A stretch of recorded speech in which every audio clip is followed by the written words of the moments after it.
عزیز طلبہ، آج ہم تعلم کے حوالے سے اس کے نظریات اور مختلف طریقوں پر بحث کریں گے۔ تھیریز آف لرننگ اور میتھڈز آف لرننگ، جو آپ کے نصاب میں شامل طریقے ہیں تعلم کے، ان پر ہم بحث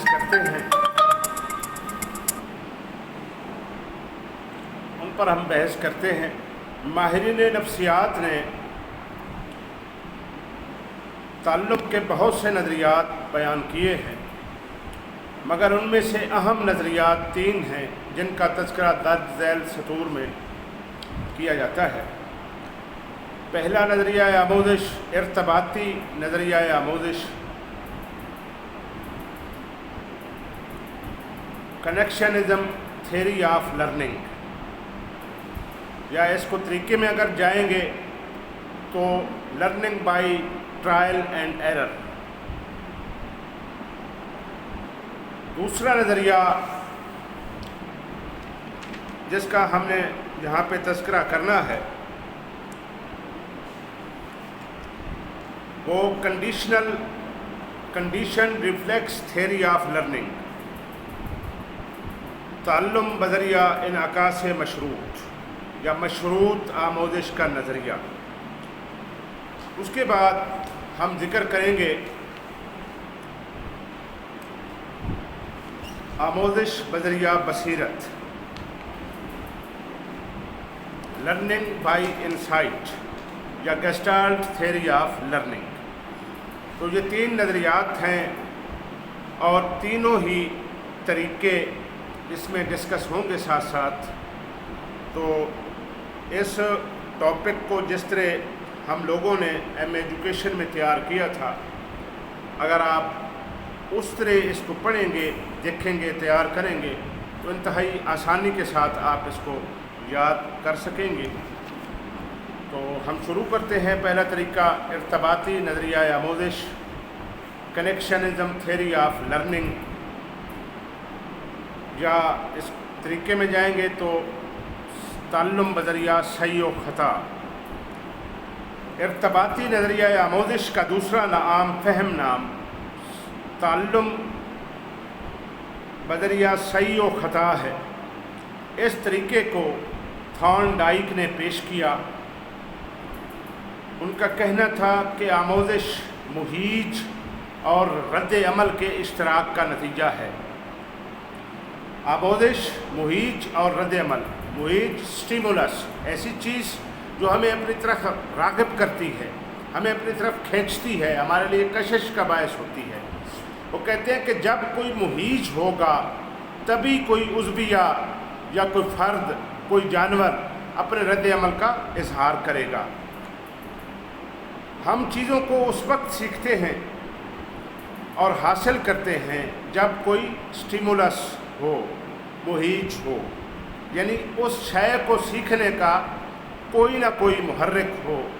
ہم کسی شے کے مہیج پر اپنے رد عمل کا اظہار کرتے ہیں۔ اس طرح مہیج اور رد عمل کے اشتراک سے آموزش کا عمل وقوع پذیر ہوتا ہے۔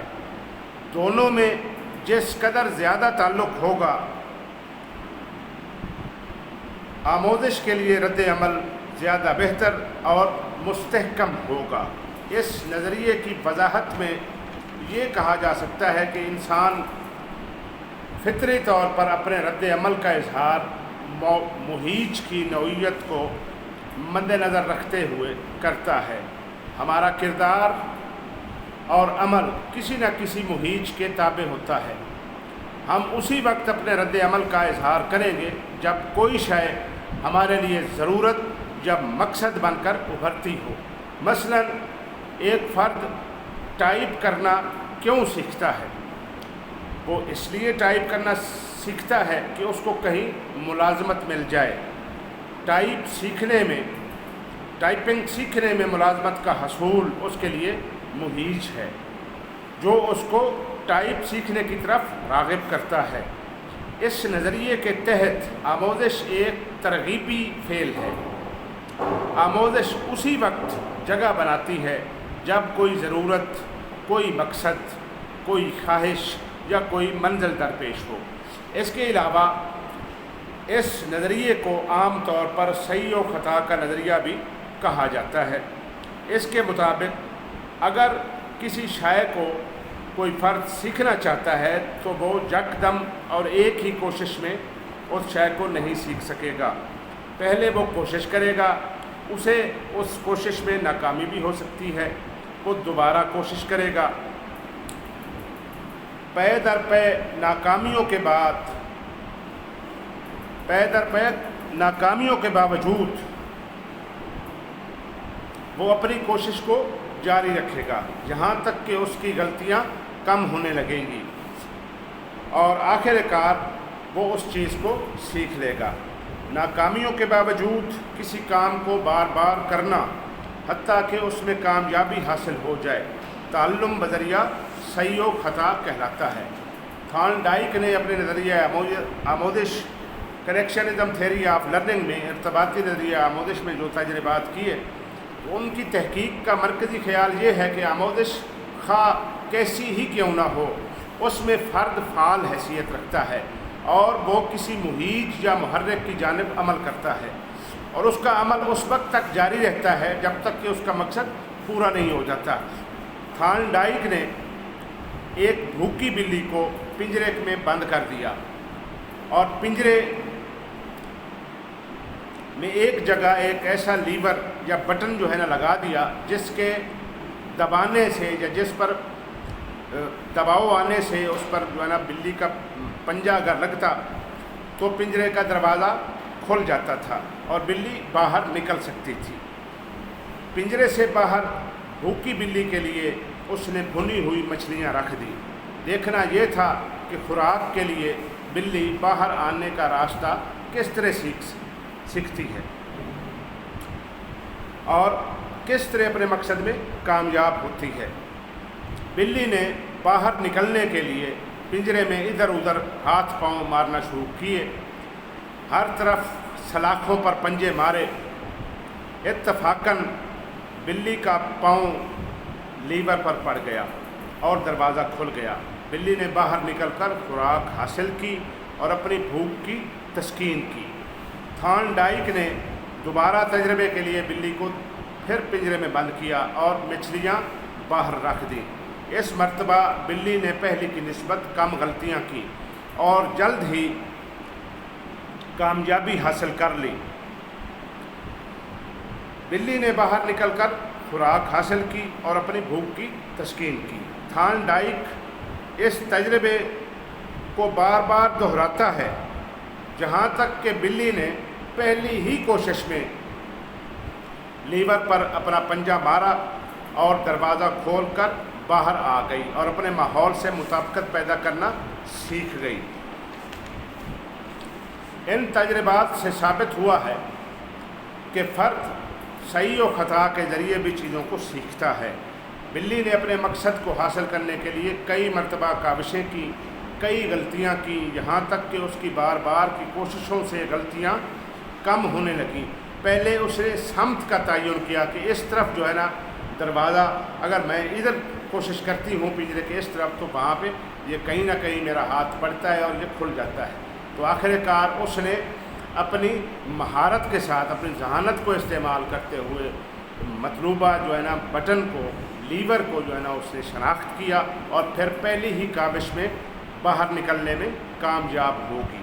یہ حقیقت ہے کہ جس قدر کسی چیز کی مشق ہوگی اسی قدر اس کی غلطیاں کم ہوں گی، اور یہ بھی قابل توجہ بات ہے کہ کسی مہیج یا محرک کے بغیر رد عمل نہیں ہوتا۔ بھوکی بلی کے لیے بھنی ہوئی مچھلیاں اگر نہ رکھی جاتی، ٹھیک ہے نا، یا مچھلیوں کے ساتھ کوئی اور خطرناک چیز بیٹھی ہوتی جو بلی کی جان کی دشمن ہوتی، تو تب بھی بلی کبھی باہر نکلنے کا راستہ نہیں سوچتی اور اس کو پنجرے میں ہی عافیت محسوس ہونا تھی۔ تھارن ڈائک کے نظریہ آموزش کی شرائط کیا ہیں؟ Condition of Thorndike theory of learning. Thorndike کے نظریہ آموزش کو اسی وقت کامیابی حاصل ہو سکتی ہے جب ہم درج ذیل شرائط کو مد نظر رکھیں۔ یہ شرائط ڈیشل نے واضح کی ہیں۔ وہ کہتے ہیں کہ محرک یا مہیج مؤثر ہونا چاہیے، مؤثر ہو۔ اس نظریہ آموزش کے تحت آموزش مہیج اور رد عمل کے اشتراک کا چونکہ نتیجہ ہوتی ہے، تو ایسی صورت میں مہیج یا محرک کو مؤثر ہونا چاہیے، افیکٹو ہو، تاکہ اس کی ترغیب کے تحت مثبت رد عمل کا اظہار ممکن ہو سکے۔ اگر مہیج ہلکا یا سطحی ہوگا تو امکان ہے کہ فرد یا عضویہ اس پر کسی رد عمل کا اظہار نہ کرے۔ اگر محرک یا مہیج مؤثر ہو اور قوی ہو تو فرد اس پر اپنے رد عمل کا اظہار کرے گا۔ بھوکی بلی کے لیے خوراک کا حاصل کرنا ایک مؤثر اور قوی محرک تھا، کیونکہ بھوک کی تشفی سوائے خوراک کے ناممکن تھی، اس لیے بلی مسلسل کوشش کرتی رہی اور صحیح و خطا کا عمل جاری رکھا۔ اگر بھوکی بلی کے سامنے مچھلیوں کی بجائے کوئی اور شے ہوتی تو بلی ہرگز کسی رد عمل کا اظہار نہ کرتی۔ آموزش کا عمل سخت محنت و مشقت سے بلی نے سر انجام دیا، لہذا آموزش کے عمل میں محرک مؤثر، قوی اور ضرورت کے عین مطابق ہونا چاہیے، اور وہ فرد کی نفسیات سے تعلق رکھتا ہو تاکہ فرد اس کے حصول کے لیے سخت محنت سے بھی نہ گھبرائے۔ دوسرے نمبر پہ جو شرط ہے اس نظریے کی، وہ ہے تقویت یا کامیابی ہو، ری انفورسمنٹ ہونی چاہیے، کامیابی ملنی چاہیے۔ محرک یا مہیج ایسا ہو کہ فرد پر اپنے خوشگوار اثرات مرتب کرے اور فرد کا مقصد پورا ہو جائے۔ اگر کسی کوشش سے ہمیں کچھ حاصل نہ ہو تو ہم اس کوشش کو ترک کر دیں گے۔ اسی طرح اگر کسی آموزش سے بچے کو کوئی فائدہ نہ پہنچے یا اس پر خوشگوار اثرات مرتب نہ ہو تو وہ آموزش کے عمل میں عدم دلچسپی کا اظہار کرے گا۔ بچے اس لیے جو ہے نا اساتذہ کی کڑوی کسیلی باتوں کو برداشت کرتے ہیں کہ انہیں پتہ ہوتا ہے کہ ہمیں ایک خاص عرصہ وقت کے بعد کامیابی ملنی ہے، ہمیں کامیابی کا سرٹیفکیٹ دیا جائے گا جو آئندہ زندگی میں ہمارے کام آئے گا اور ہمیں اچھا مستقبل کی ضمانت دے گا۔ بلی کو بھی اپنی کوشش میں تقویت پانے کی امید تھی، اس کو یقین تھا کہ پنجرے سے باہر نکلنے کے بعد یہ مچھلیاں جو ہے وہ مجھے ملنی ہیں، ٹھیک ہے نا، اس لیے وہ مسلسل کوشش کرتی رہی۔